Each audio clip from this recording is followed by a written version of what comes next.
Hello बच्चों, हम लोगों ने एक अनसीन पैसेज कल किया था। आज हम लोग दूसरा अनसीन पैसेज देखते हैं फर्स्ट मॉडल पेपर का। The conquest of happiness has meant different facts to different generation. यानी खुशी का अलग अलग जनरेशन में लोगों का अलग अलग महत्व होता है। आर फोर फादर्स कौन होते हैं? हमारे एंसेस्टर्स, पूर्वज। टुक प्राइड इन स्कॉलरशिप, ठीक है। A spirit of sacrifice and solitude, उन्होंने अपना त्याग और बलिदान में काफ़ी कुछ हिस्सा निभाया। For the welfare of others, दूसरों के अच्छाई के लिए, दूसरों की भलाई के लिए उन्होंने अपना जीवन त्याग और बलिदान किया। गॉन आर दोज डेज, वो दिन अब जा चुके हैं। Today we live only for ourselves, आज हम सिर्फ अपने लिए जीते हैं।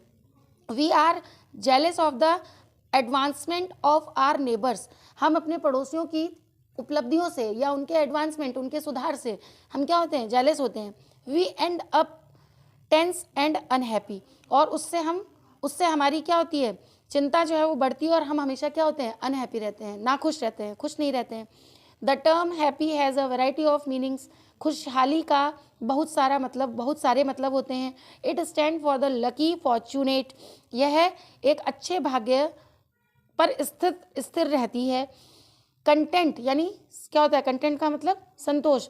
ग्लैड और एप्ट, है ना।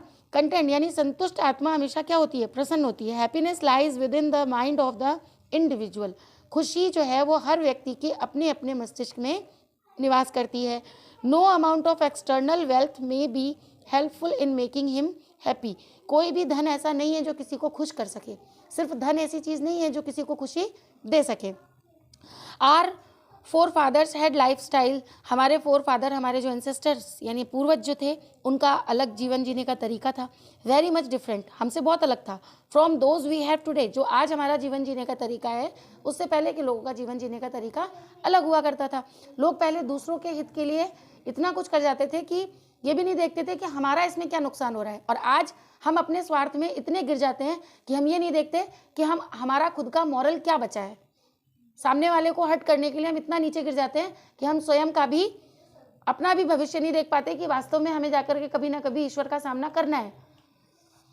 जैसे इसी के संबंध में एक स्टोरी मैंने पढ़ी थी। एक बहुत पैसे वाला एक धनवान वो था, व्यापारी था, और वो एक बार है ना खूब सारी चीज़ें बंटवाता है।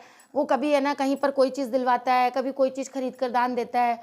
पर एक बार क्या होता है, उसका एक फ्रेंड कहता है कि तुम्हें कुछ व्हील चेयर्स दान देनी है, लेकिन तुम्हें अपने हाथ से देनी है।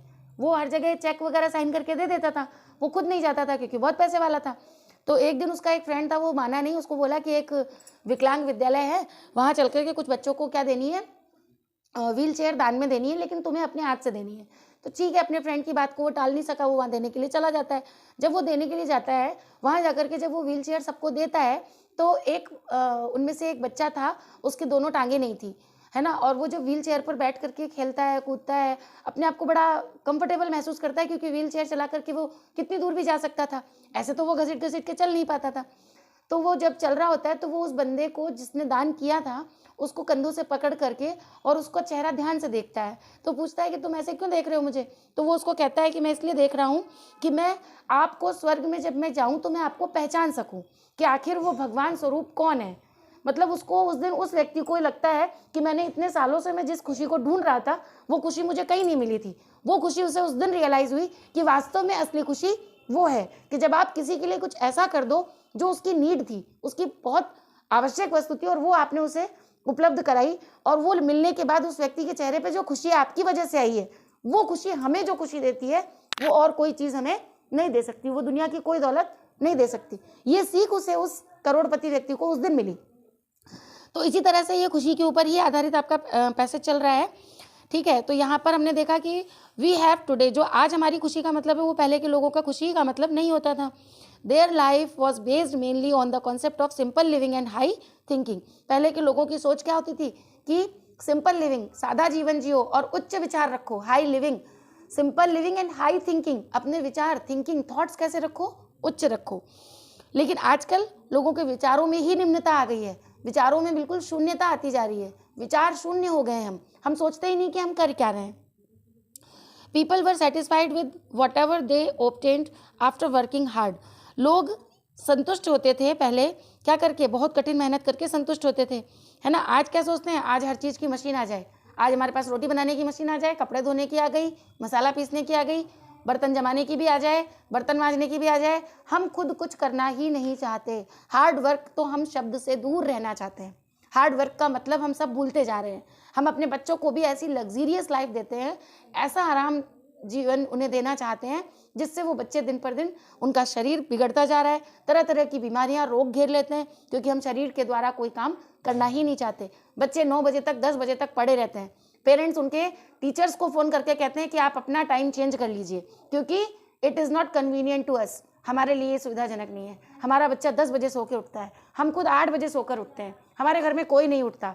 ये कितनी गलत बात है। हम अपने बच्चों को आखिर किस दिशा में ले जा रहे हैं? हम उन्हें कब सिखाएंगे कि रफ एंड टफ जीवन कैसा होता है, कैसे संघर्ष करना है, कैसे स्ट्रगल करना है? हम बच्चे को आराम अगर शुरू से सिखाएंगे तो वो कब, आप वो बताओ, कब सीखेगा?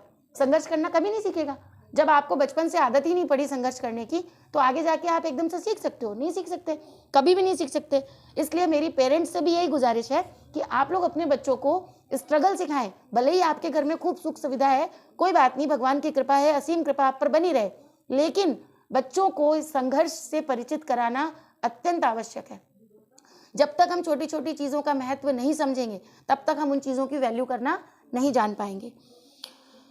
इसी तरह से देखिए इसमें क्या कह रहे हैं, ये वर्किंग हार्ड, वो लोग जानते ही नहीं इसका मतलब। Satisfaction, excessive material wealth did not mean much for them, they derived mental satisfaction. अगर हम बहुत सारे मटेरियल मतलब बहुत सारी चीज़ें हमारे घर में है वेलफेयर के लिए, अच्छे जीवन जीने के लिए, वेल्थ वगैरह, धन वगैरह सब है हमारे पास, लेकिन क्या यही एक सेटिस्फैक्शन का जरिया है?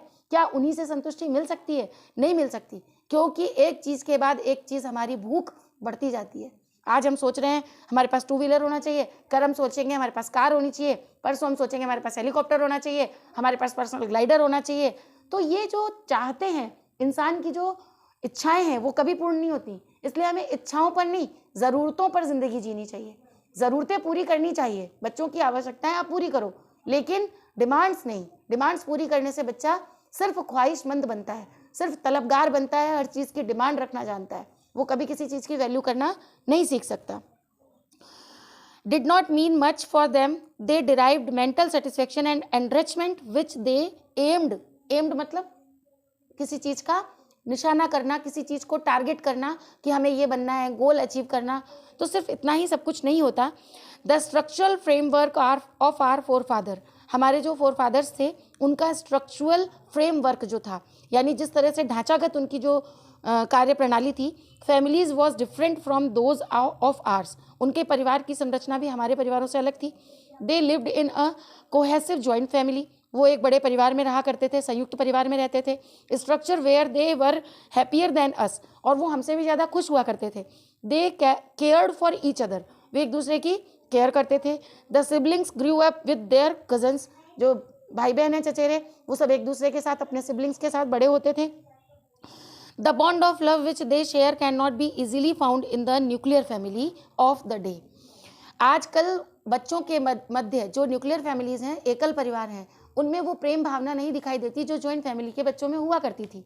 इसके पीछे कारण यही है कि पहले बच्चे कैसे थे, एक साथ बड़े होते थे, एक साथ रहते थे, एक दूसरे के हमदर्द बनते थे, एक दूसरे की बातें शेयर करते थे, लेकिन आज वो स्थितियाँ नहीं हैं। तो उसका कारण यही है कि जब अलग अलग रह रहे हैं तो उनके अंदर वो बॉन्ड ऑफ लव डेवलप ही नहीं हो पाता है। The family provided an emotional cushioning effect against tension and stress, और जो परिवार है वो उपलब्ध कराता था, प्रोवाइड कराता था क्या, बच्चों के बीच में ऐसी बातें, टेंशन आ गई, स्ट्रेस हो गया तो हम उससे कैसे निजात पाएं। कोई मुसीबत अगर परिवार पर आई है तो सभी परिवार के लोग मिल करके उसको फेस करते थे, तो किसी एक पर बहुत ज़्यादा टेंशन और स्ट्रेस नहीं होता था, तनाव नहीं होता था, लोग हार्ट अटैक और ये मेंटल डिजीज़ के शिकार नहीं होते थे। आज आप देखो, हर तीसरा व्यक्ति, ये WHO का सर्वे है कि हर तीसरा व्यक्ति मेंटल डिजीज से घिरा हुआ है। हर तीसरा व्यक्ति, विश्व का हर तीसरा व्यक्ति किसी न किसी मानसिक बीमारी से ग्रसित है। किस कारण है? क्योंकि वो अपनी बातें किसी से, अपने थॉट्स, अपने फीलिंग्स, अपने इमोशंस शेयर करने के लिए उसके पास ट्रू फ्रेंड्स नहीं है, उसके पास ट्रू फैमिली मेम्बर्स नहीं है, जो एक दूसरे से सिर्फ जेलस होते हैं। यहाँ पर देखिए, इससे रिलेटेड आपके क्वेश्चन आंसर्स पूछे हुए हैं। फर्स्ट क्वेश्चन आपको पूछा है, our forefathers took pride in, हमारे फोर फादर्स को गर्व है स्कॉलरशिप पर, वेलफेयर ऑफ अदर्स पर, spirit of sacrifice, all of these. Spirit of sacrifice, तीनों ही बातें होनी चाहिए इसमें। वेलफेयर ऑफ अदर्स, दूसरों के अच्छे होने से उन्हें कोई टेंशन नहीं थी, है ना, इन सब बातों पे उन्हें गर्व था। How do we feel for our neighbours today, आज हम अपने पड़ोसियों के बारे में क्या सोचते हैं? जेलिस, पोलाइट, हम्बल। अब जेलिस तो जलन, हम्बल विनम्रता, पोलाइट विनम्रता। अब इसमें क्या होना चाहिए? नन मतलब कोई भी नहीं, तो जेलिस था, इसका ये आंसर हो गया। Happiness lies with in the dash of the individual, कहाँ पर हैप्पीनेस निवास करती है? हार्ट, आइज, माइंड, नन, कहाँ पर करती है निवास? तो हार्ट में करती है या माइंड में करती है? देखिएगा इसमें से आंसर आप लोग। Our forefathers life was based mainly on, हमारे फोर फादर्स का जीवन जो है वो मेनली किस पर बेस्ड था? The concept of simple living, the concept of high thinking, both and none. Both मतलब दोनों और नन मतलब एक भी नहीं, तो इसमें बोथ आंसर आ जाएगा। Simple living and high thinking is a famous saying, ये एक क्या है? प्रसिद्ध कहावत है। Dash can not be found in the nuclear family of the day, क्या नहीं दिखाई देता आजकल न्यूक्लियर फैमिलीज में? Bond of love, stress, all. तो टेंशन और स्ट्रेस तो दिखाई देता है ना, तो इसमें क्या आएगा? बॉन्ड ऑफ लव, प्रेम का बंधन दिखाई नहीं देता है न्यूक्लियर फैमिलीज में।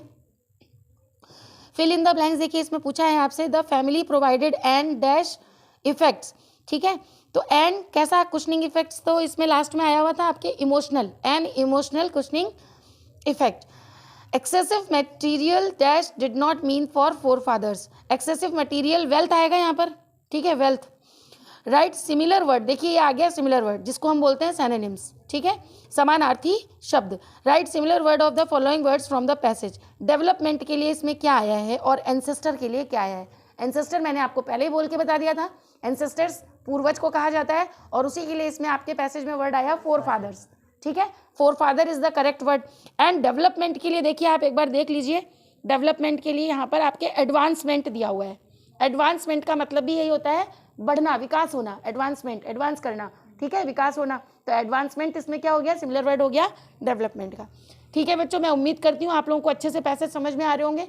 पैसेज करना आप लोगों को ज़रूर सीखना चाहिए, क्योंकि आगे आपके कॉम्पिटिशन्स में भी पैसेज ही आते हैं, अनसीन पैसेज आते हैं, उसमें से रिलेटेड 4-5 क्वेश्चन पूछे जाते हैं।